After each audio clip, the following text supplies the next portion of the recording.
Welcome, Manna students, to week 4 of our series called Waitlisted. My name is Mackenzie, and I'm excited to jump in to this last message of this awesome series that we've been going through this month. For the last few weeks, we've been talking about waiting and waiting and waiting.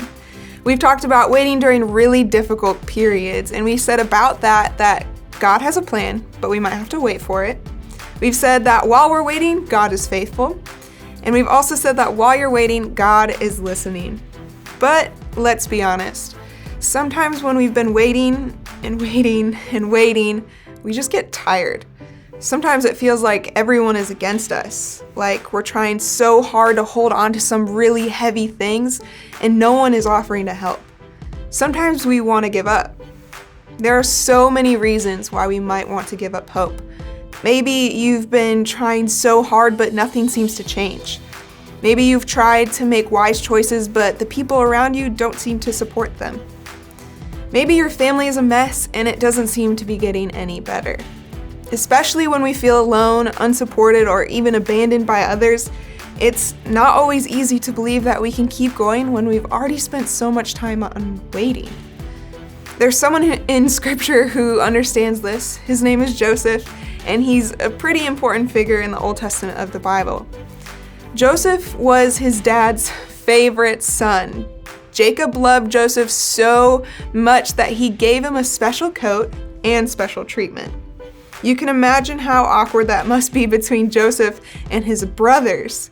To make things even more awkward, God began to speak to Joseph in his dreams, letting Joseph know that one day he would rule the nation and rule over his brothers. And instead of keeping this information to himself, Joseph shared it with some of his brothers, which made things even more awkward.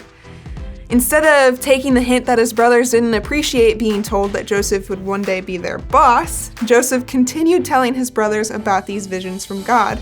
Of course, things got even more tense. When Joseph's brothers finally had enough of hearing Joseph talk about his awesomeness, they decided to get rid of him. At first, they planned to kill him, but one of the brothers convinced the others to spare his life and sell him into slavery instead, which I guess is an improvement from murder. But let's not imagine this brother is a hero or anything.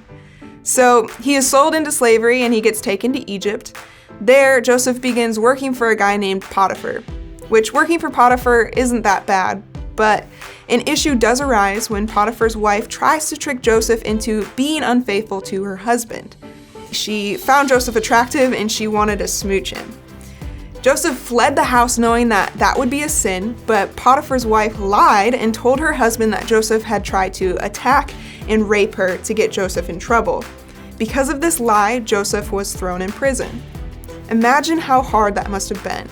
Joseph, from this dream that he had, believed that he was going to be a great ruler, yet at this point in his life, he had been betrayed by his own family, he had been wrongfully accused, and now he was in prison.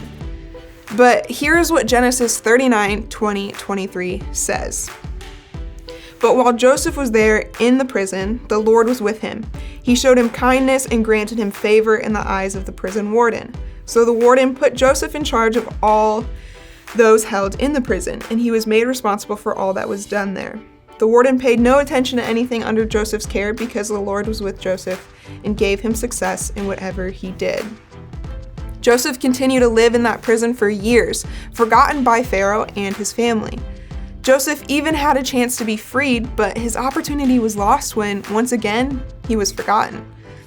I won't tell you how the story ends for 2 reasons, because you can read it for yourself in the book of Genesis, and because that's not the point of our conversation today. Today we're talking about what to do when we're sitting in a dark place, waiting for help, looking for hope, and we're uncertain about our future. When Joseph is in this position, he had every reason to give up and lose hope, but he didn't. Even though everything seemed to be going wrong and Joseph wasn't sure if he'd ever make it out of prison or if God would ever fulfill that promise of making Joseph the ruler of a nation, Joseph knew God was still with him. While he was waiting, God had a plan, God was faithful, and God was listening. In all that time, God never gave up on Joseph, so Joseph never gave up on God. And if you're waiting on God right now, don't give up, because God's not giving up on you either.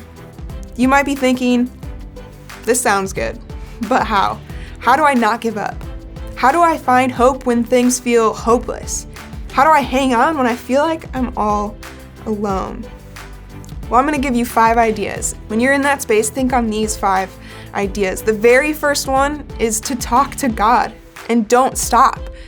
Don't stop talking to God. Like we talked about last week, tell God how you feel and what you're experiencing. Then ask for help to hold on. Also, talk to other people. Joseph may have been abandoned and alone, but you're not, even if you feel like that way sometimes. On top of your friends and family, this small group, this Manna students, this Manna Church family is filled with people who you can talk to. If you're overwhelmed or feeling hopeless, let's talk about it. We're here to walk through it with you. Also, remember this: God is stronger than you think.